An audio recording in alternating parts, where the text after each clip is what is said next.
மிக கவனமாக கேளுங்கள். என் அன்பு நேயர்களே, இப்போது நீங்கள் இருக்கும் இடம் எது என்று எனக்கு தெரியாது. ஆனால் உங்கள் இதயத்தில் இருக்கும் வலியை தேவன் அறிவார். இந்த வீடியோவை பார்க்கும் இந்த நிமிடத்தில் நான் உங்களுக்காக ஜெபிக்கப் போகிறேன். உங்கள் கண்களை மெதுவாக மூடுங்கள். உங்கள் மனதில் இருக்கும் அனைத்து கவலைகளையும் அந்த ஆண்டவரிடம் ஒப்படைத்து விடுங்கள். எங்கள் அன்பான பரிசுத்த பிதாவே, கருணையிலும் இரக்கத்திலும் நிறைந்த தேவனே, வானத்தையும் பூமியையும் படைத்த சகல வல்லமையுள்ள ஆண்டவரே, இந்த நேரத்தில், இந்த நிமிடத்தில், இந்த வீடியோவை பார்க்கும் ஒவ்வொரு பிள்ளைக்காகவும் சமூகத்தில் நான் தாழ்மையோடு நிற்கிறேன் ஆண்டவரே. இந்த வீடியோவை அவர்கள் எப்போது பார்க்கிறார்களோ, காலை நேரமாக இருக்கலாம், நள்ளிரவு அமைதியாக இருக்கலாம், அல்லது கண்ணீரோடு தனிமையில் இருக்கலாம். ஆனால் ஆண்டவரே, அந்த நேரத்தில் அவர்களின் இதயத்தின் சத்தத்தை நீர் கேட்கிற தேவனாயிருக்கிறாய் என்று நம்புகிறேன். பிதாவே, இந்த வீடியோவை பார்க்கும் ஒவ்வொரு பிள்ளையின் மனதில் மறைத்து வைத்த வலிகளை நீர் அறிவீர். யாரிடமும் சொல்ல முடியாத கண்ணீர்களை நீர் அறிவீர். புன்னகைக்கு பின்னால் மறைந்திருக்கும் உடைந்த இதயங்களை நீர் அறிவீர். ஆண்டவரே, உலகம் பார்க்காத காயங்களை உன் கண்கள் பார்க்கின்றன.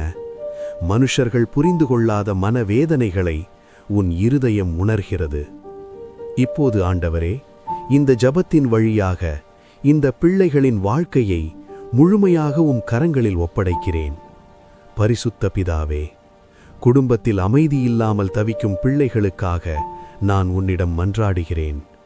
கணவன் மனைவியிடையே பிரிவு, புரிதலில்லாமை, சண்டை, வெறுப்பு, மௌன வேதனை இவையெல்லாம் இன்று உன் சமூகத்தில் கரைந்து போகட்டும் ஆண்டவரே. பரிசுத்த ஆவியானவர் அந்த வீடுகளில் நுழைந்து அமைதியையும் சமாதானத்தையும் அன்பையும் புரிதலையும் மீண்டும் உருவாக்கட்டும். பிள்ளைகளின் மனம் உடைந்து போகாமல் அவர்கள் கண்கள் முன் அந்த குடும்பத்தை நீர் மீட்டெடுக்க வேண்டும். ஆண்டவரே, பிதாவே, தனிமையில் தவிக்கும் பிள்ளைகளுக்காக நான் உன்னிடம் ஜெபிக்கிறேன்.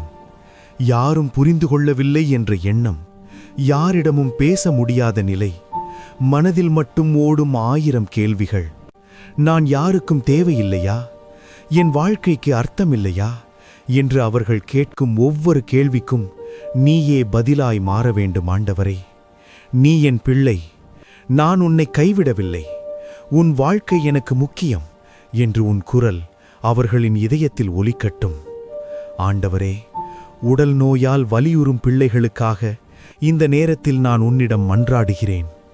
மருந்துகள் வேலை செய்யாமல் மருத்துவர்கள் கைகளை உயர்த்தி நிற்கும் நிலையில் இது தீராத நோயா என்று அவர்கள் மனமுடைந்து நிற்கும்போது, இயேசுவே, பரிசுத்த இரத்தத்தினால் அவர்களின் உடலை தொடு ஆண்டவரே.